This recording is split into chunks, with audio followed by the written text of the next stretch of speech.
Ang mabuting balita ng Panginoon ayon kay San Mateo. Noong panahong iyon, nang nagkakatipon sa Galilea sina Jesus at ang mga alagad, sinabi niya sa kanila, "Ang anak ng tao ay ipagkakanulo at papatayin, ngunit muling mabubuhay sa ikatlong araw."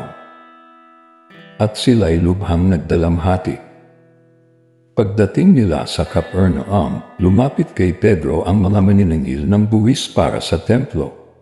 Tinanong siya, "Nagbabayad ba ng buwis para sa templo ang inyong guro?" "Opo," sagot ni Pedro.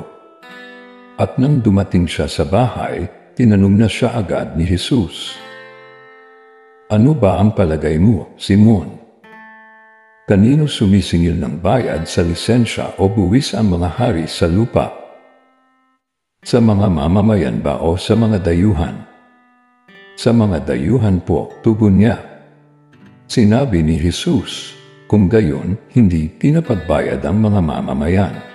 Gayunman, para wala silang masabi sa atin, pumaroon ka sa lawa at ihagis mo ang kawil. Kunin mo ang unang isdang mahuhuli. Ibuka mo ang bibig nito at may makikita kang isang salaping pilak. Kunin mo ito at ibayad sa buwis nating dalawa." Ang mabuting balita ng Panginoon. Pinupuri ka namin, Panginoong Hesukristo.